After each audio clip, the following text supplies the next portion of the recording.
हे दोस्तों, welcome to my channel. दोस्तों, आप सभी के लिए सबसे अच्छी खबर यह है कि रेलवे में कुल 64,371 अभ्यर्थियों को नियुक्ति प्रक्रिया अंतिम चरण में है। यानी रेलवे एलपी और टेक्नीशियन का सारा प्रोसेस बहुत ही जल्द पूरा कर लिया जाएगा और आप सभी का बहुत ही जल्द इसमें ज्वाइनिंग दे दिया जाएगा। यानी इस न्यूज़ के माध्यम से एलपी और टेक्नीशियन के बारे में पूरी जानकारी दी जा रही है। तो दोस्तों, आप लोग वीडियो को अंत तक जरूर देखें। यानी सहायक लोको पायलट नहीं बन सके तो टेक्नीशियन पद पर मिलेगी नियुक्ति। यानी जो स्टूडेंट रेलवे एलपी में अपना अप्लाई किए हैं, फॉर्म अप्लाई किए हैं, अगर साइको एग्जाम में अगर वह क्वालिफाई नहीं हो पाते हैं तो टेक्नीशियन पद पर उनका नियुक्ति का रास्ता खुला रहेगा और टेक्नीशियन में आप लोग का ज्वाइनिंग हो सकता है। और ऐसी जानकारी आज इस न्यूज़ के माध्यम से दी जा रही है और इसमें साफ तौर पे बताया जा रहा है कि दस्ता परीक्षा के बाद तय होगा पद। यानी अभी पद तय नहीं किया गया है, लेकिन जैसे ही रेलवे एलपी का दस्ता परीक्षा यानी साइको एग्जाम समाप्त होती है उसके बाद पद तय किया जाएगा। और रेलवे टेक्नीशियन का जो अभी फ़िलहाल रिजल्ट नहीं दिया गया है,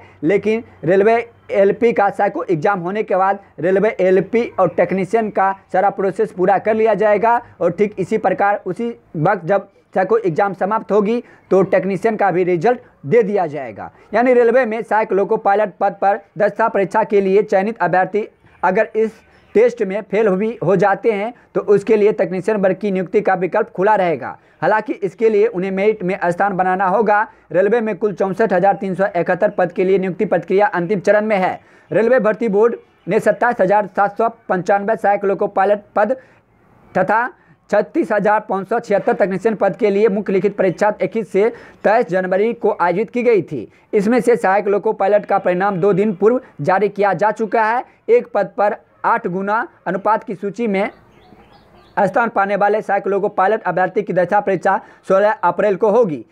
खुला रहेगा विकल्प। यानी सहायक लोको पायलट बनने के लिए अभ्यर्थी को रेलवे की दस्ता परीक्षा से गुजरना होगा। दरअसल रेलवे में यात्री सुरक्षा को सर्वोच्च प्राथमिकता पर रखा जाता है। ऐसे में सहायक लोको पायलट की दृष्टि रहित उनका साइको टेस्ट लिया जाता है और इसके लिए उन्हें कुछ मेडिकल प्रक्रिया से गुजरना पड़ता है। रेलवे नियमों के तहत अगर अभ्यर्थी सहायक लोको पायलट के लिए योग्यता हासिल नहीं कर सकते हैं तो इसके लिए टेक्नीशियन वर्ग की नियुक्ति का रास्ता खुला रखा जाता है। आवेदन पत्र में रेलवे की ओर से पूर्व में ही अभ्यर्थी की नियुक्ति के लिए प्राथमिकता के आधार पर विकल्प ले लिया जाते हैं। लिखित परीक्षा के प्राप्त अंकों के आधार पर ऐसे अभ्यर्थी अगर कट ऑफ मार्क्स के आधार पर अंतिम सूची में स्थान प्राप्त कर लेते हैं तो उन्हें आवेदन पत्र में दिए गए विकल्प के आधार पर टेक्नीशियन वर्ग की नियुक्ति मिल जाती है। इसका कहना है कि सहायक लोको पायलट का साइको टेस्ट लिया जाएगा।